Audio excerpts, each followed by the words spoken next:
All right, we are live. Welcome again to another live broadcast. So glad that you guys are here. Today is June the 17th, 2026.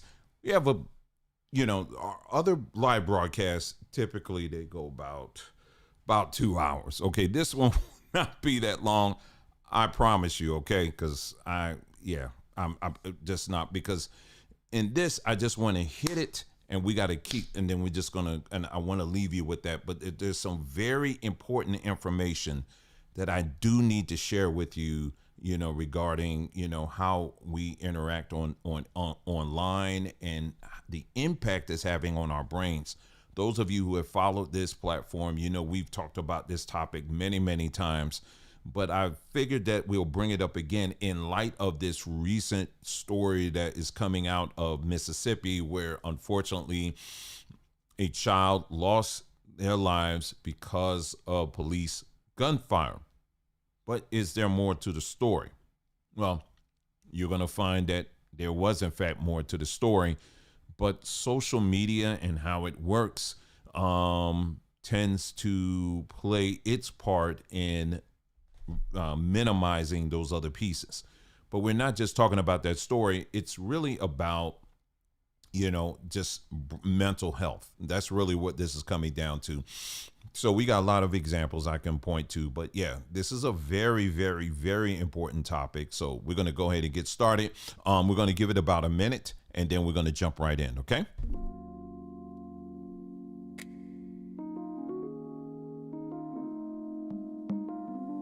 Yeah. This one's for every queen who thought a crown was too heavy to wear. But baby, that crown was built for light.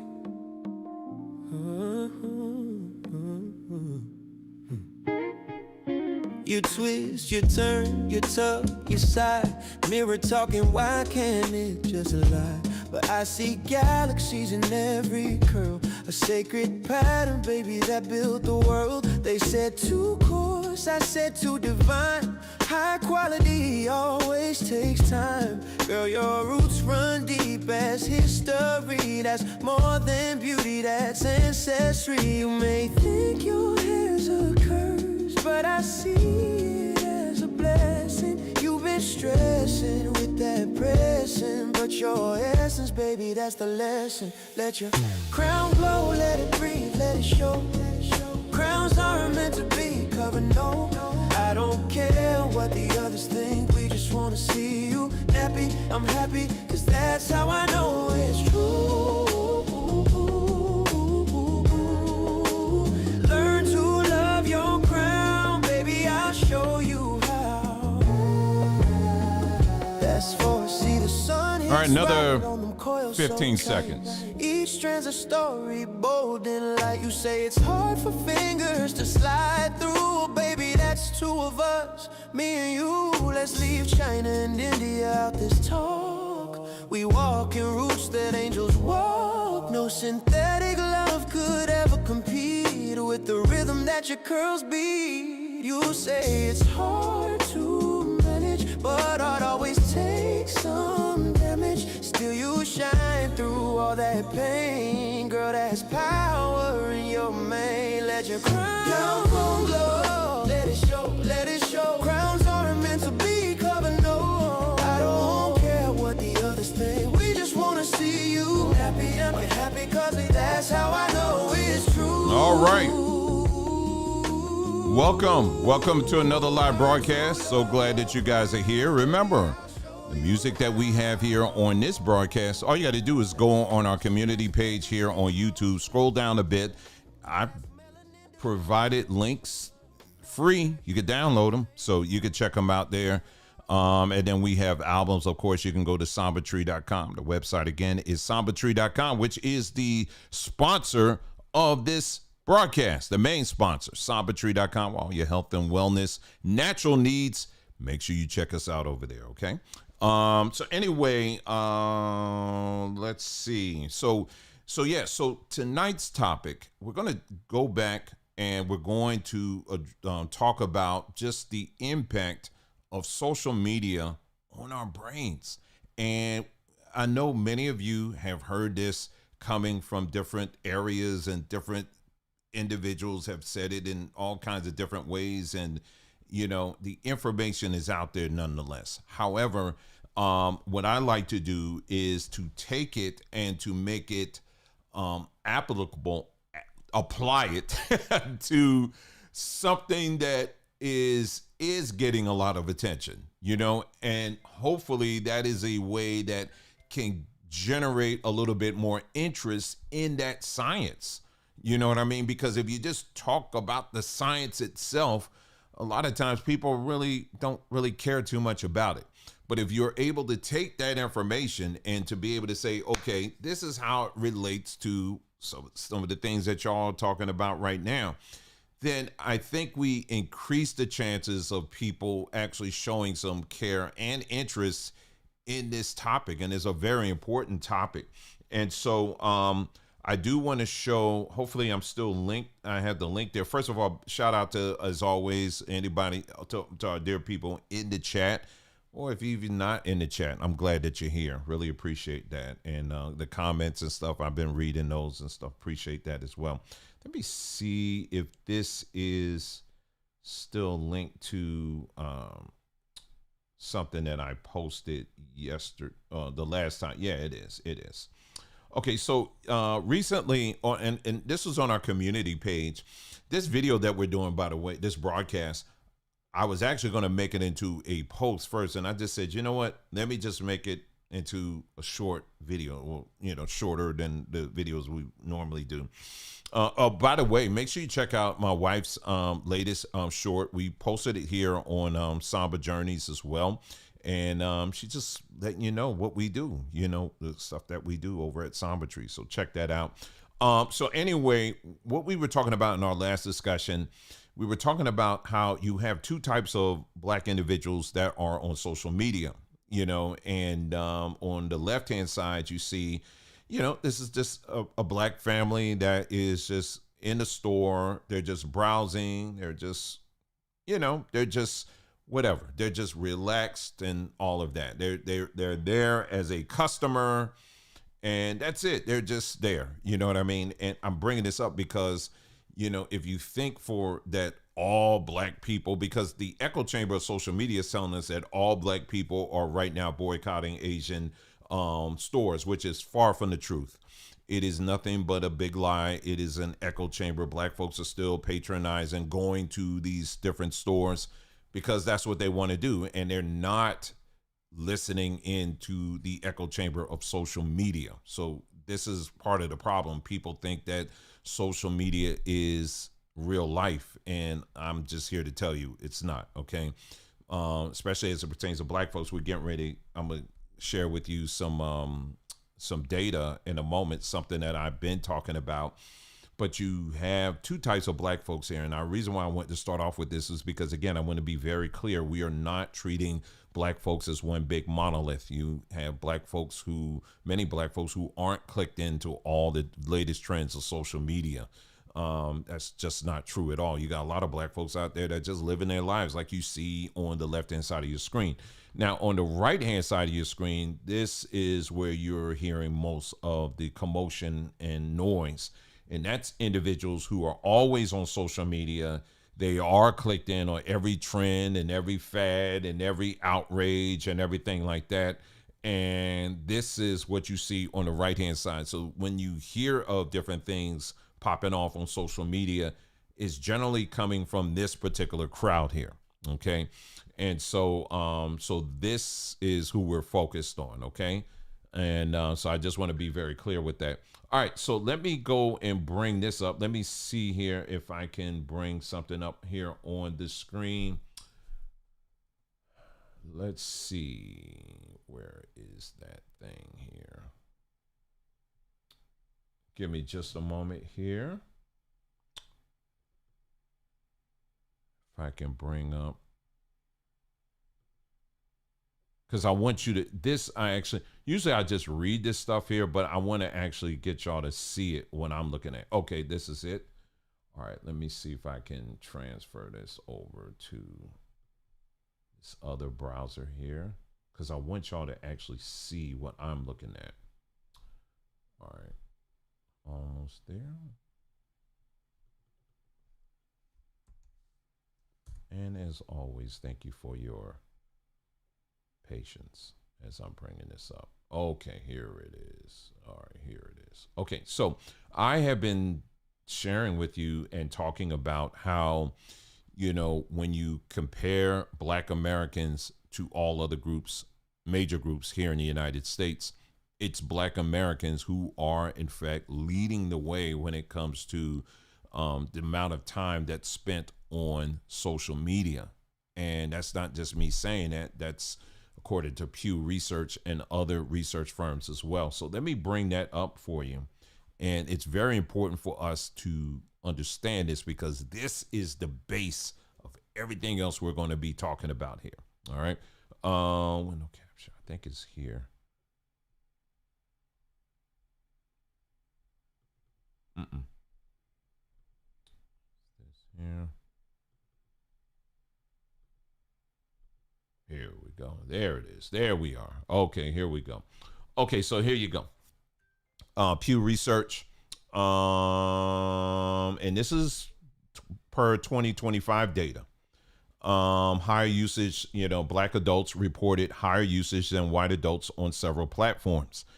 White adults, you got 82%. Now, this is YouTube. We're just going to go down the list. YouTube, 82% for whites, 85% for Blacks.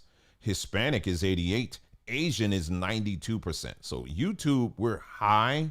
We're higher than whites, but we're lower than Hispanic and Asians. All right. Now, Facebook is quite interesting because, I think this would probably apply to, I've seen quite a few younger Black folks on Facebook too.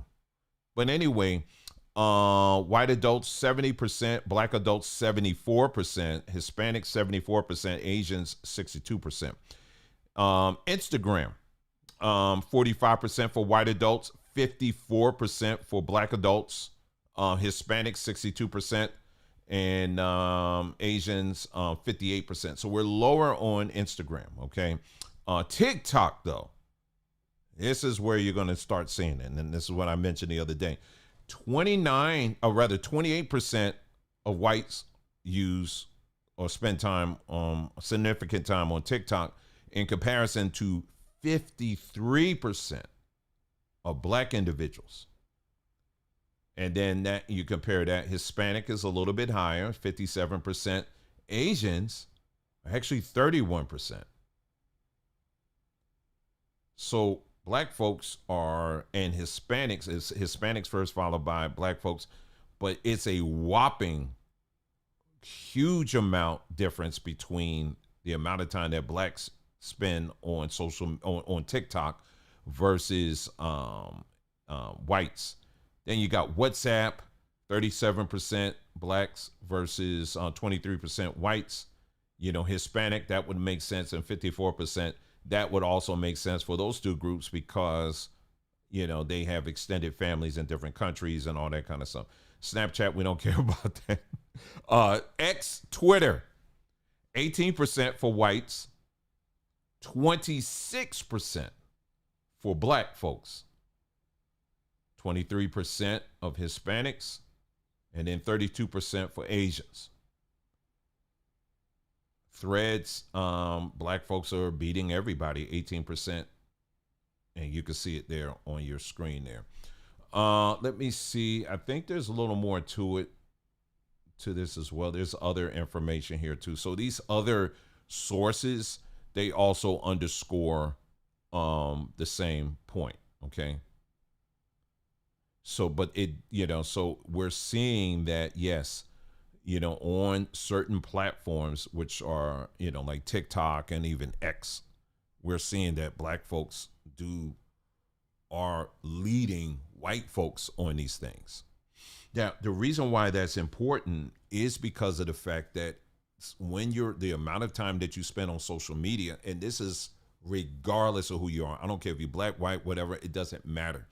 But what you're doing is that you are subjecting your brain to other decision makers for you. These are the opinion shapers, if you will, that's out there. And so yes, so the more time that you are spending on there, it's like this. Like when we talk about the algorithm, everybody kind of has a general idea of how the algorithm works. You know, you click on one thing, next thing you know, it's like the algorithm believes that you are super duper interested in that one time, that one thing you clicked on. So what's going to happen? It's going to keep pushing that same thing over and over and over and over again. You're like, okay, make it stop. Okay. Cause I'm not interested in that. Right. So it keeps exposing that thing over and over again. Right. Well, our brains act kind of similar to that, you know, but I'm gonna get to that in a moment. And so, well, I'll get to it now, matter of fact.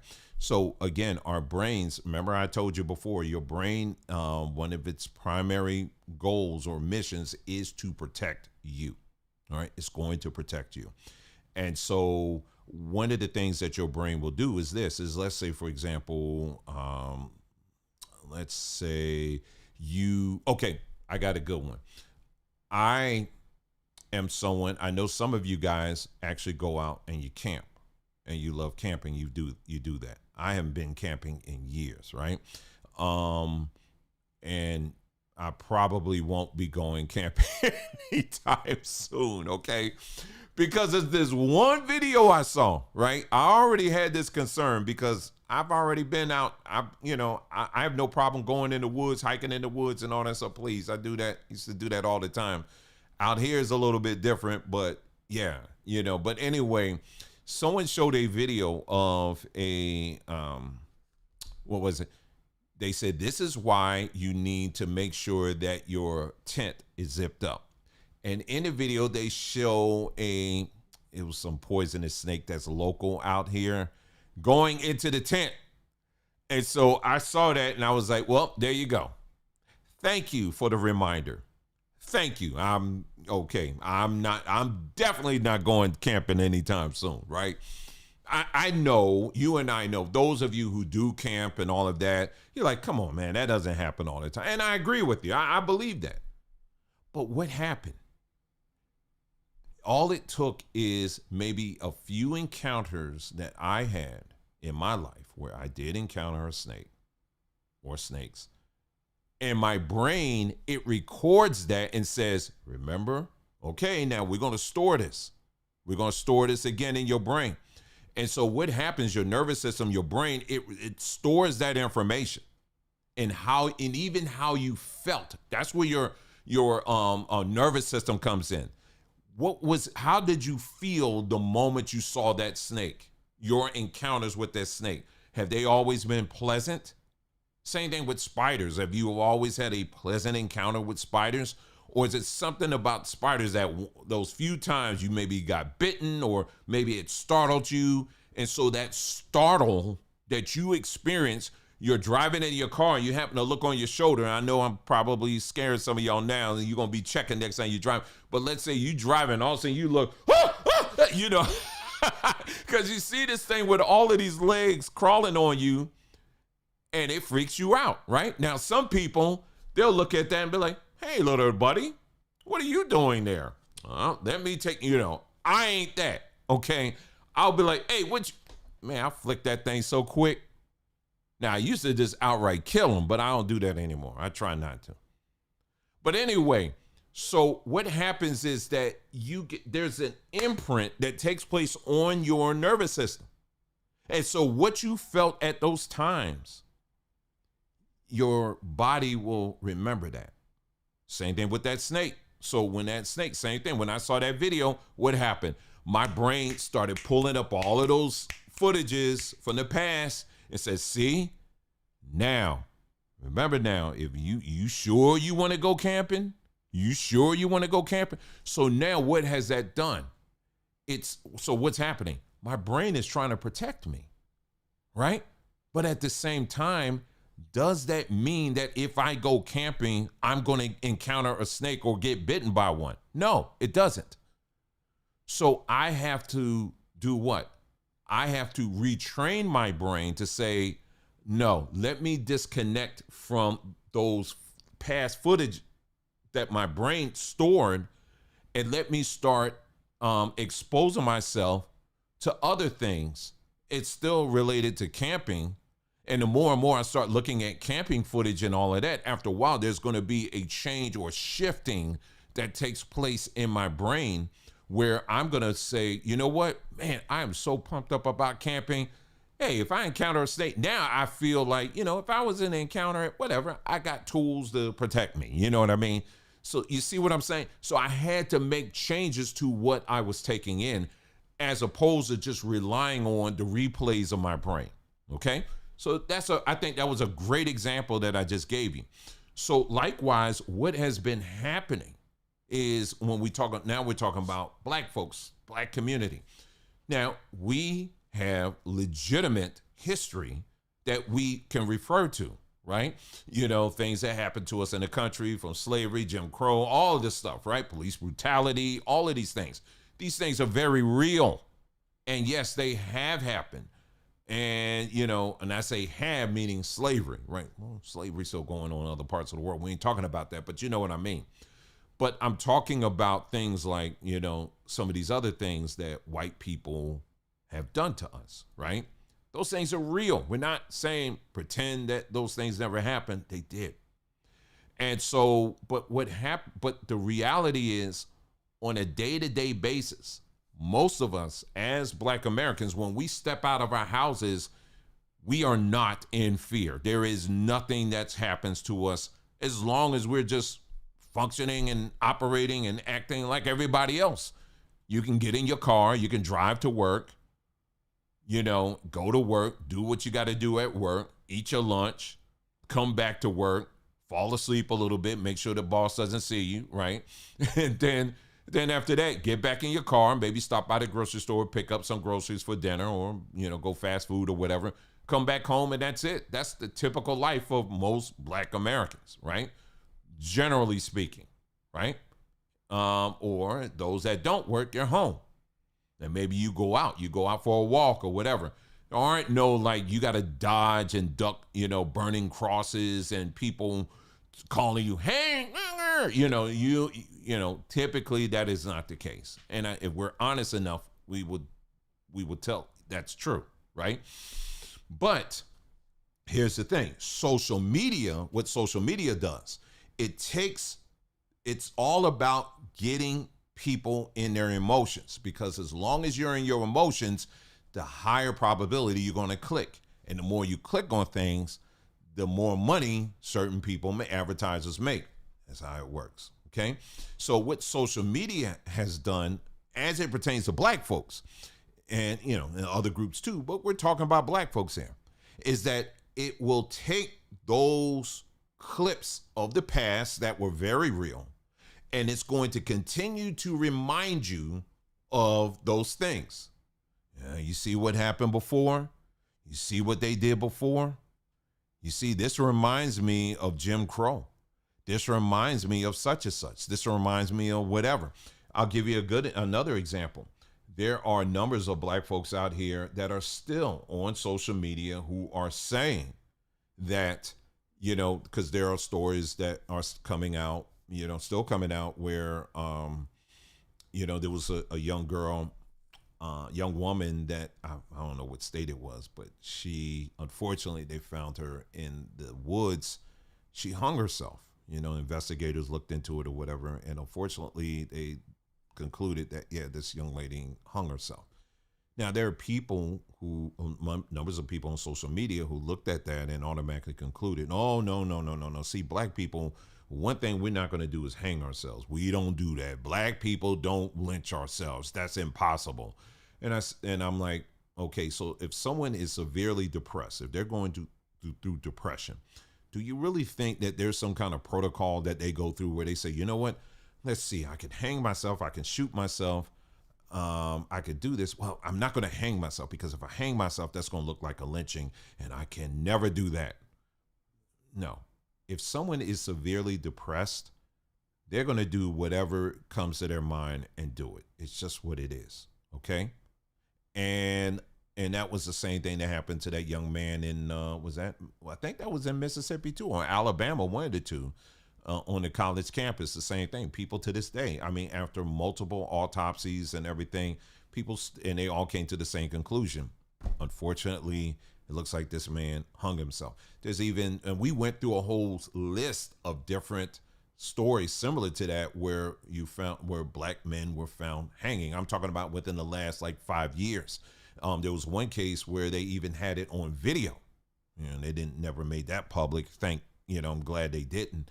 But even on video, they showed a man going to Walmart, buying the rope, getting into his truck, driving to the spot, and that's where the video kind of cuts out. But even with that, people still in their minds, it was locked in that you just had to have a Klan member that had to come in, and he just had to do it because black people just don't do it. Again, it's like your brain is locked into a certain narrative. Well, that's what social media does. It creates and builds upon narratives. Okay, that's what it does. And so what happens is that, remember, we always talk about these same two parts of your brain on this platform: your amygdala and your prefrontal cortex. Your amygdala, that's the part of your brain that it's reacting immediately. It's connected to your emotions, and you're whatever happens, right? But your prefrontal cortex is the executive down the hall, like, well, wait a minute, calm down. Let's take a look at this. Let's look at the full context. Let's look at this, and let's figure it out. Okay, I hear what you're saying. It might be real, but again, it might not be. Let's take a look at it, right? That's what your prefrontal cortex does. Okay, so that's what it does.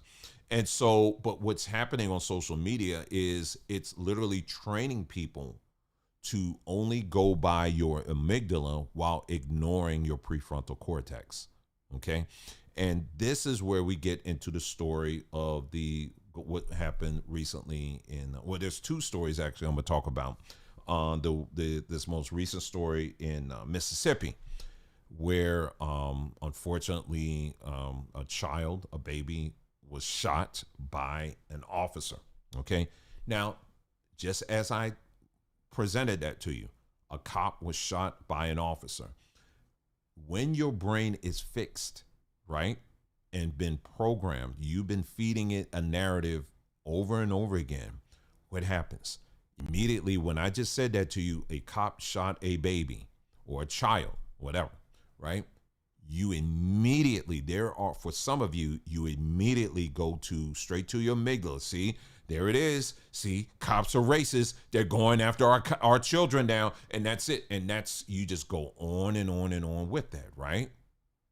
And that's it. This case closed. That's it.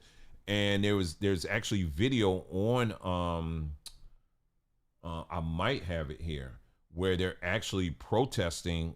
They showed up and protest. The community in that part of Mississippi actually showed up in mass and protested.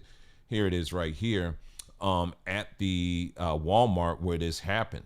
And this is the reaction. Hold on, let me bring this up on the screen here. There you go. I'll just play it for you here. This is the following day. So the cops had to come out to protect the store.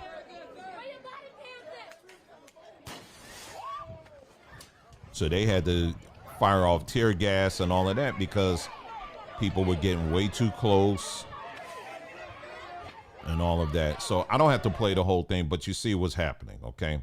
So the community shows up and they are upset and mad at the cops for what happened, okay? Now, here is the part that the community didn't hear, all right? So slowly, the information, like always, just like with the Carmelo Anthony situation, it's coming out. And let me show you this video. Now, this video is the mother who lost her child in that situation. All right, so let's go here, and then I'll fill in the rest of the blanks there in a moment here. Let me get that up. Let's take a listen. I don't know who this gentleman is in the car. I really don't know, but he's there. But let her listen to what she is saying. Again, this is the mother of the baby that unfortunately was shot and killed by the gun of the police officer. Let's take a listen. Valencia Wiley lost her son to the negligence of law enforcement in Senatobia, Mississippi. Can you please tell what happened? It was me, my son, and another friend of mine who was at Walmart.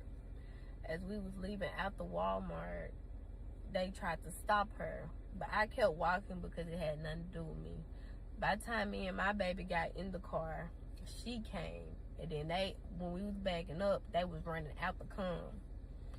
I raised my baby up because they withdraw their gun. She had no tent. I raised my baby up trying to show them that he was in the car.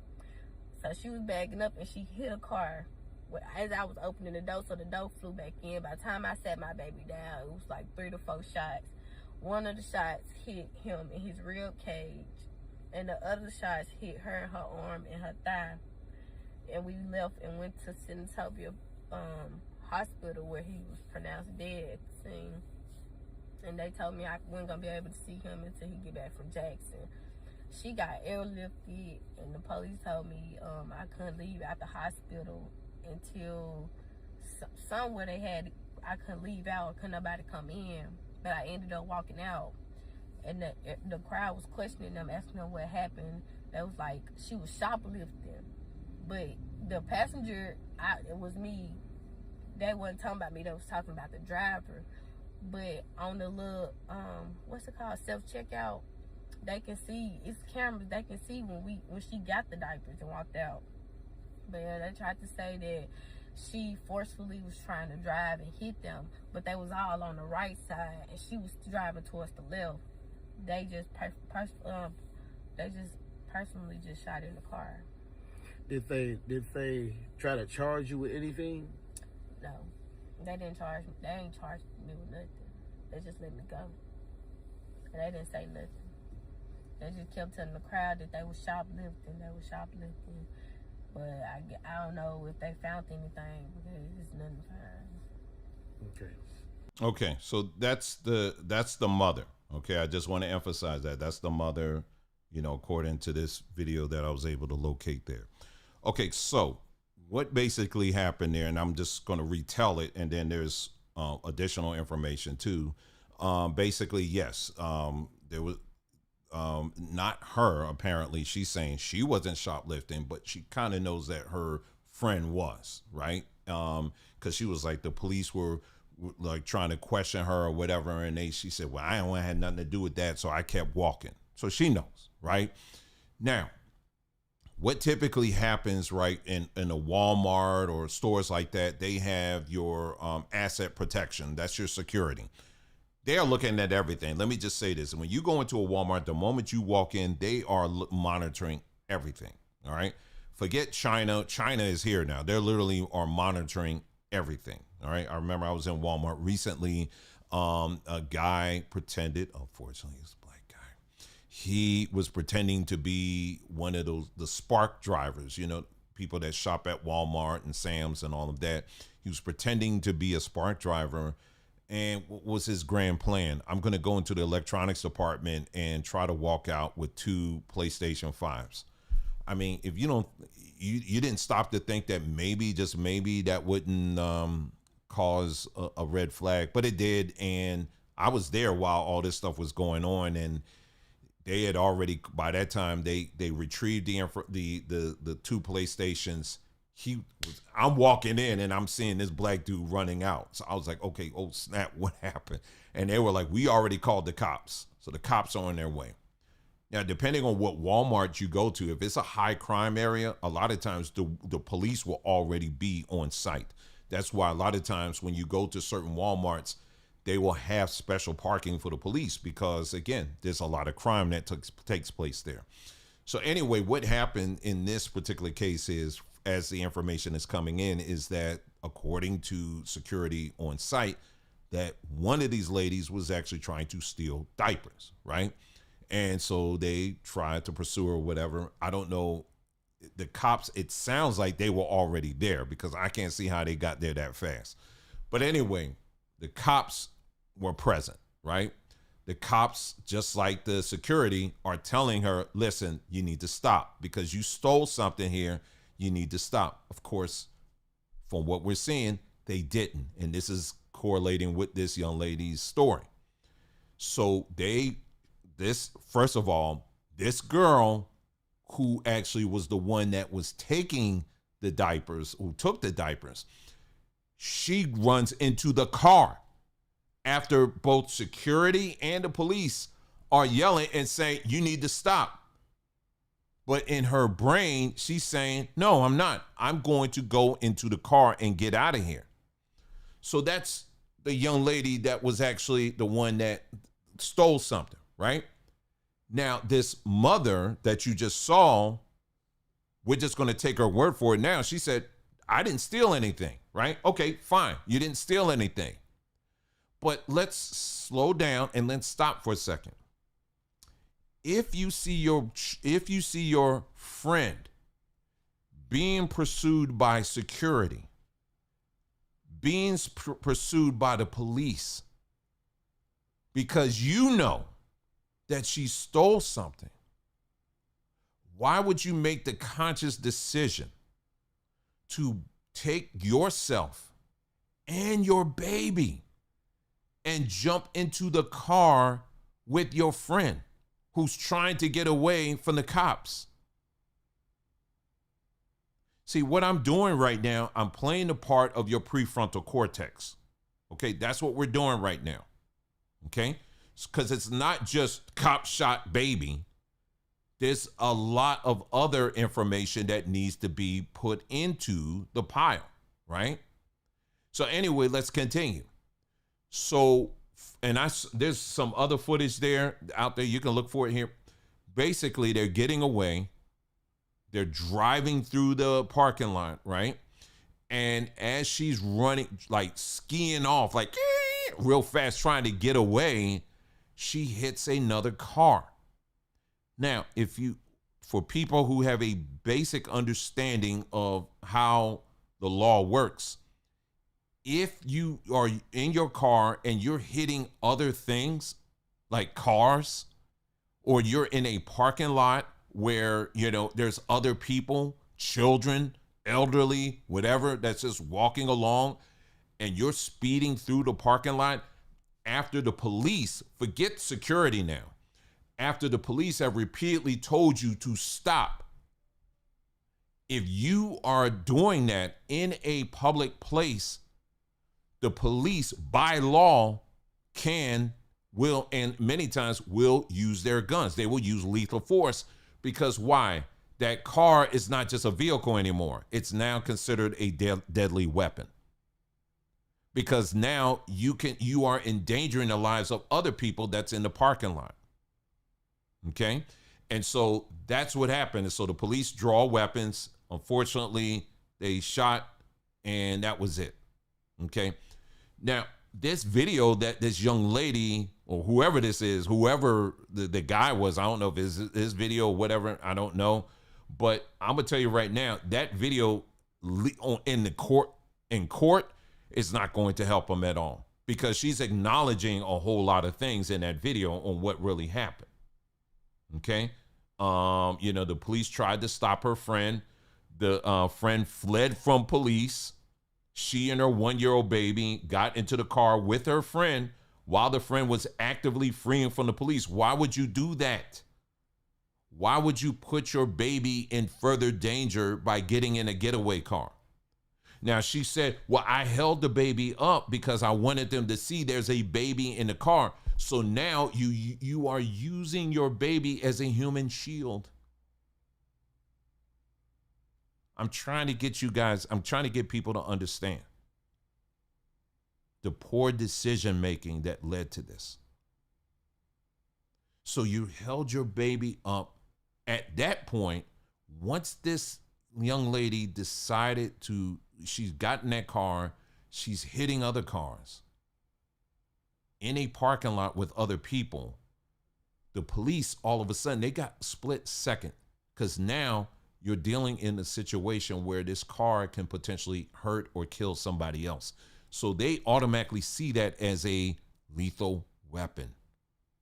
Like there's cases like I've heard, some people saying that, because like I said, we won't know until everything comes in. But they said, from one source I heard, they said that she almost ran over a cop. I'm not saying that happened, but I'm just saying that's another thing. But we do know that she was trying to get away. I think you know what? Let me see if I can even pull up the video that I was able to find.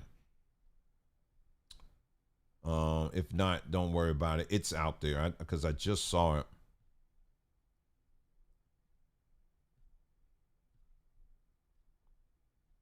Let me see. Did I bookmark it? I don't think I bookmarked it for some reason. Usually I bookmark that stuff, but I don't have it. But yeah, there's a video out there, that shows that she was just basically trying to get away, and she literally hit a car, and that correlates with what this young lady just said. The mother says, okay, that's what you did. But see, that is what ultimately killed this baby. That's what happened. But see, reason why I went through all that in the beginning is because I want you to understand how the brain actually works. You hear something, all you hear is cop kills black baby, and then that's all it wrote. That's all it wrote. And then people literally all are posting over and over again the pictures of this black baby. It's all up there over and over again. They are killing our children. They are killing our children. They are killing our children. This is what we're seeing over and over again now. It's all throughout social media, right? But here is a story that you will not see, and this is just one, on social media. It's on social media, but you won't hear people making as big of a deal of this story. Then this story just took place recently, very recently here. Here it is. I was trying to find it. Okay, now this took place in Charlotte recently, very recently. I think like yesterday or something like that. Let me go ahead and play this video here for you.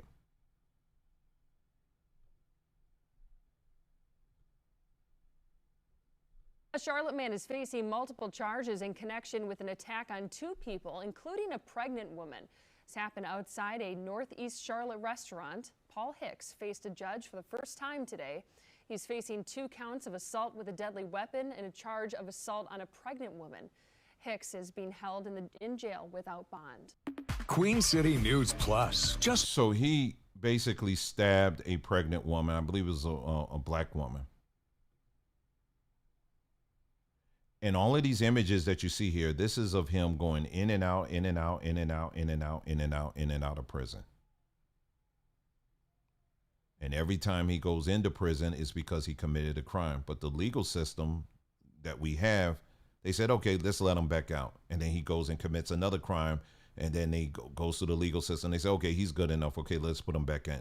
Let's put him back out into the general population. And they keep doing this over and over again. This happens a tremendous amount of times, particularly within in communities where you have a high percentage of black individuals, where the people are oftentimes re-released into the general population after committing multiple crimes, but they're still re-released back into the general population. And here you have an individual, on top of all the other people. Now you have like I said, I believe it was a black woman who was just randomly stabbed by this man. Did you hear anybody raise any issue about that? Did you hear anybody saying, hey, we need to get to the bottom of this? Why is it that this man was allowed to go in and out of prison many, many times? They rushed here. Of course not. You didn't hear any of that. Here's another story here of an individual as well. I think he had a record as well. This was in Atlanta. Again, these 2 stories just recently took place. Let me play this story for you as well. Police say they rushed here at 5:15 this morning and found that pregnant woman shot multiple times. They say she was then rushed to Grady Memorial Hospital, and the family tells us that she and the unborn baby died shortly after, right around 5:45. And we spent the morning talking with family who say they are devastated and that they won't rest until justice is served. 23-year-old Shakaya Pridgeon had her baby shower Sunday, 9 months pregnant and due any day. She was a loving, sweet, caring person with a good heart, and somebody took the life of her. Somebody. Her family tells us Shakaya was shot and killed this morning. They say she didn't survive, nor did her unborn baby. Somebody took a blessing from all of us, and we will get justice. They say Shakaya was shot through her bedroom window while she slept with her 1- and 3-year-old children beside her.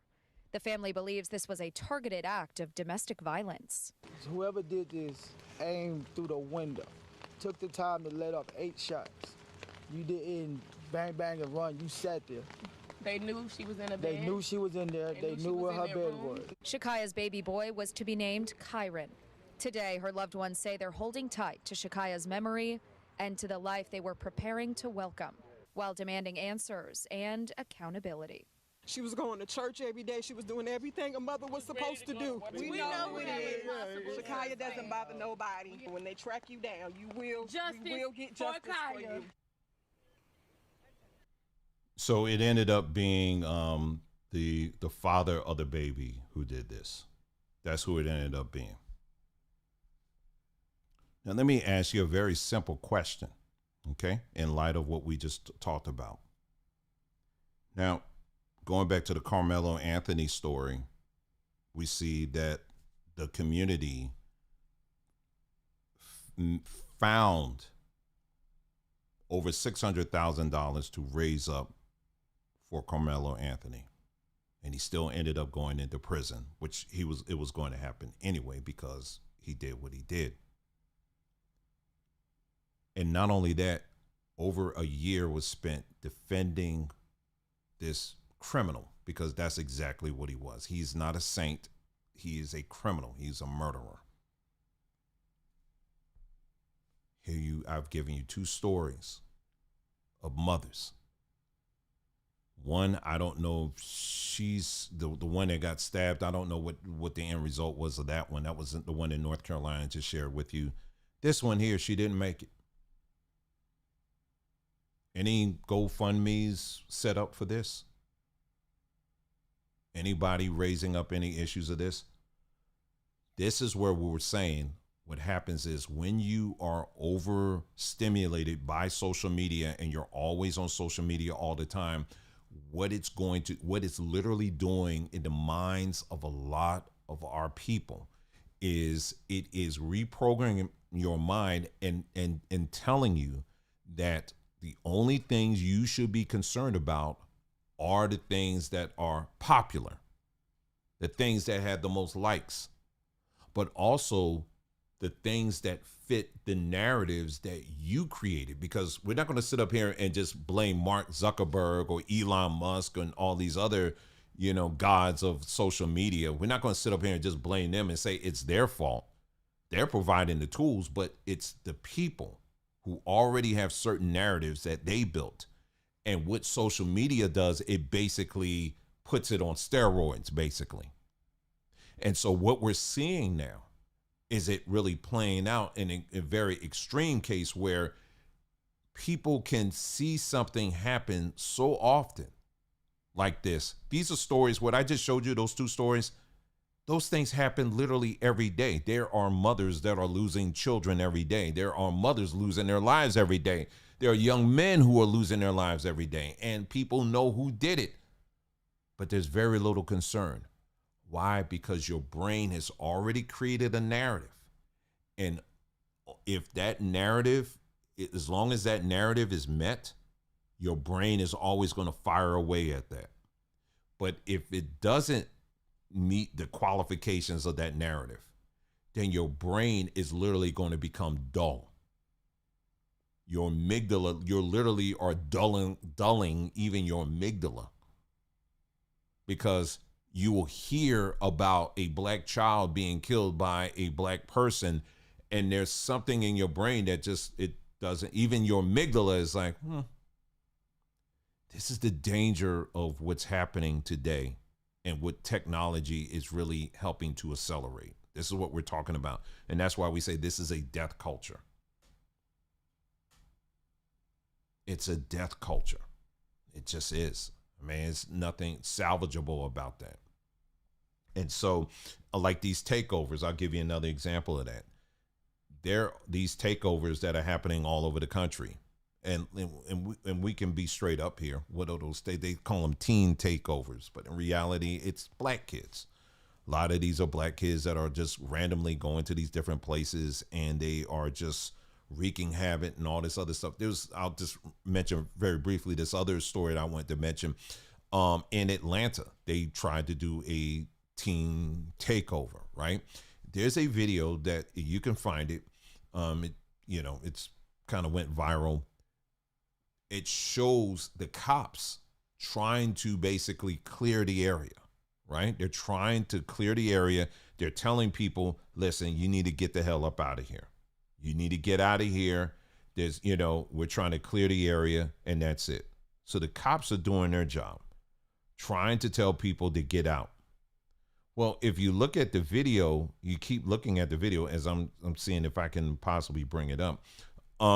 You will see that there's this one particular young man who they're yelling at him and telling him to leave, but he's up there trying to do his best stand your ground impression, and the cops are still pushing him. And finally, they pushed him so hard he fell to the ground, and then the cops, by that time, they swarmed him and basically told him, arrested him. And so that's the full context of what took place, right?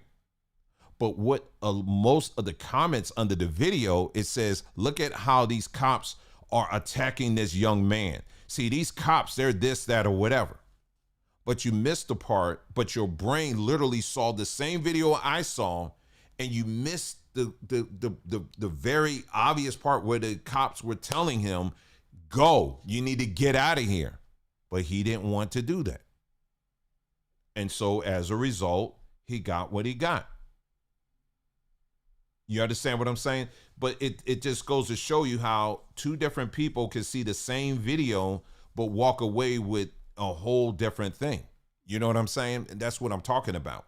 And so again, what social media does, it builds upon those narratives that you yourself have built for yourself. And our goal here on this platform here at Samba Journeys is really trying to get people to show you how to rewire your brain. That's why I keep saying over and over again, doing those breathing exercises, sunlight, all that stuff. I know people get tired of me saying that, but that helps tremendously on helping to rewire your brain so that you don't fall into these traps. You know what I mean? There's getting back to the takeovers, there's a town in New Jersey I'm very familiar with. In fact, not only did I grow up near this town, we used to live near this town. It's in Mount Holly, New Jersey. Now, Mount Holly, New Jersey has a very long history. If you know anything about New Jersey, Pennsylvania, New York, anywhere in the Northeast, for the most part, you're going to have these little small towns that a lot of people don't really hear about, have never really heard about, but they were very pivotal during the the early wars, like the 1770 that led up to 1776 and all that other stuff, right? The war against Britain and all of that. Those who grew up or are familiar with the Northeast, you know what I'm talking about, right? So these old towns have their little historical societies that they're still preserving, like houses, little structures, all that kind of stuff. So they take it very seriously, right? So when they celebrate like the 4th of July or something, it's a really big deal. It's a huge deal for them because they know their part in history, right? And so I just heard yesterday or day before, Mount Holly, which is one of these towns, they made the decision because, we're coming up on the 215th anniversary of this country. Was it, right? 215th anniversary, 50th anniversary of this country. They made the decision for the first time, we're going to cancel it. We're not going to do it because of these takeovers, because there was just one down the street recently or whatever, or nearby. And so we're going to cancel it. So now and it's not just that town, it was in some other towns too that have things planned, but they're canceling it for everybody because of these takeovers. So in a normal mind, you would hear that and be like, man, we got to do something about this. This is terrible. But a lot of these people who are plugged in on social media, they're not even bothered by it. In fact, it doesn't even come up. But if it would come up if there was a bunch of white kids that were going around into mostly white community or black communities, oh, it would be all kind of things. Why? Because it fits the narrative that you built in your brain. You understand? This is what I'm talking about. And if you're someone that always spends a great deal of time on social media, it gets worse and worse and worse. And you get to the point where you begin to ignore some of these things. And now these thoughts become part of the culture that you are embracing, because now you are associating yourself with other people who also think that way. A child gets shot. The first thing you're asking, who shot him? Oh, it was a black person. Oh, okay. Snip. But if the answer is it was a white person, now all of a sudden the rage button comes on. You understand? And social media will assist in building those reactions up. I'm trying to see if there was something else here. And just to give you further proof just how nasty and evil social media can be, I have been bookmarking these things too. There's y'all, there are plenty of stories I can show you, but I'm sparing it tonight a whole lot.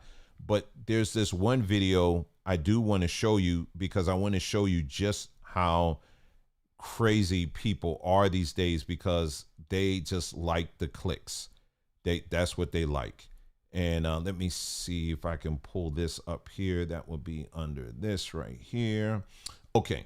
So here are just a few stories I'm just going to show you real quick. And I've mentioned this before, there are people out here, in addition to the very real stories that happen, there are people who look like you, who look like me, who contribute to adding or creating content that's fake, that build upon these stereotypes and these narratives. And they know how destructive it is, but they don't care because they want those clicks. Here's a video. I'm going to share it with you. Let me bring it up here. Mel, are you pregnant and buying liquor? Are you pregnant and about to buy liquor? Yeah. You don't think that's kind of like weird, right?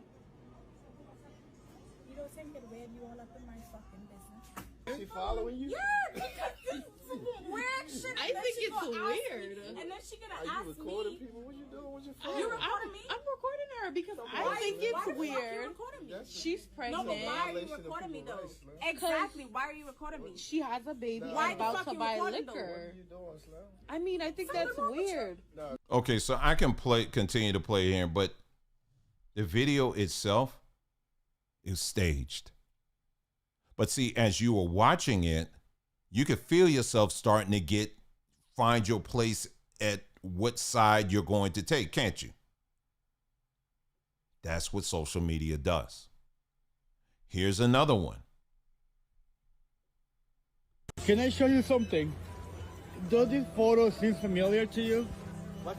Is this photo familiar to you?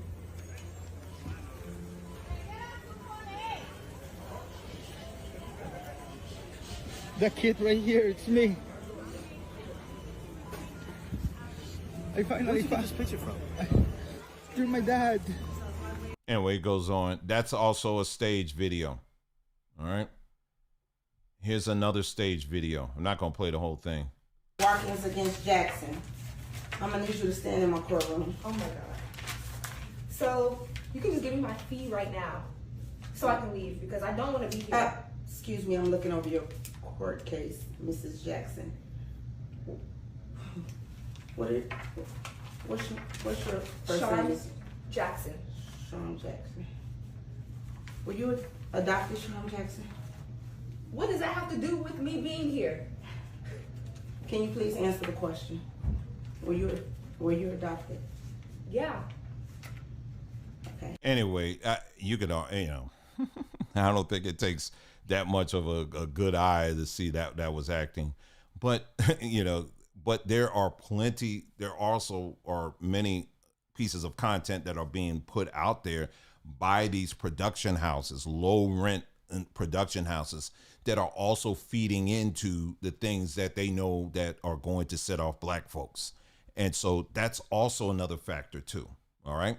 So all I'm doing here, you guys, is simply trying to help you to better wade through these social media waters here. Okay. Because there are going to continue to be a lot of things that are thrown at us, because again, the history that we sit on, as we talked about that, there's a real history of things that we went through or whatever. But unfortunately, people look at that as a way to monetize and to make a lot of money off of it. I talked about the other day, even with the whole Michelle Obama thing. You remember the other day, I think it was at the White House. I am so tuned out about the whole Trump and all of that. It's a total clown show at this point. But anyway, he had the wrestling or whatever it was, mixed martial arts or something. I don't know. They had some crazy stuff there. Anyway, there was a fighter that was there. Basically, he takes a mic and says, Michelle Obama is a man, that kind of thing, right? And so, me on this platform, I've even had other people who follow me who said, yeah, I think she's a man or whatever. I've always said, I'm not saying that.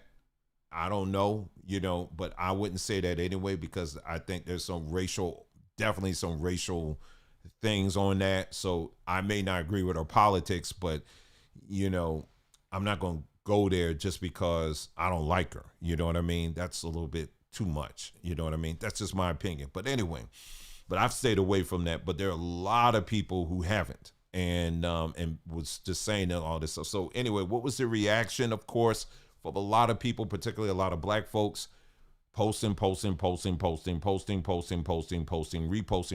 how beautiful she is, and she is the most beautiful black woman on the planet, and all this other stuff, and we're going to defend Michelle Obama and all this other stuff. And I said, isn't this interesting? This happens literally days before they are about to do the grand opening of their museum, of the library in Chicago.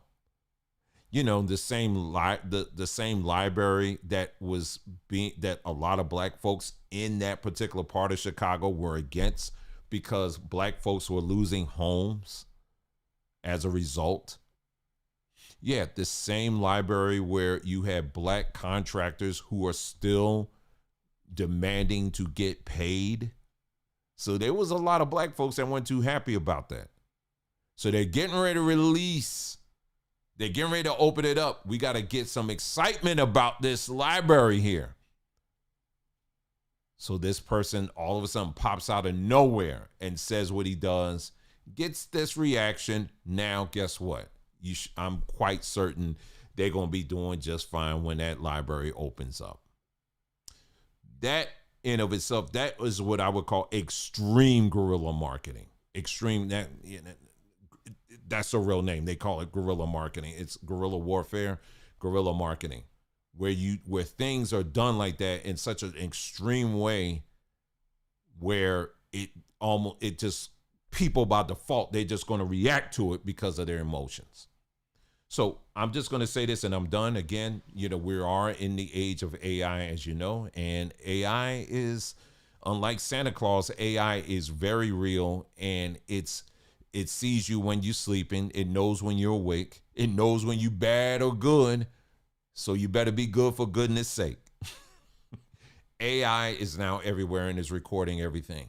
All your emotions, how you react, what things you don't react to.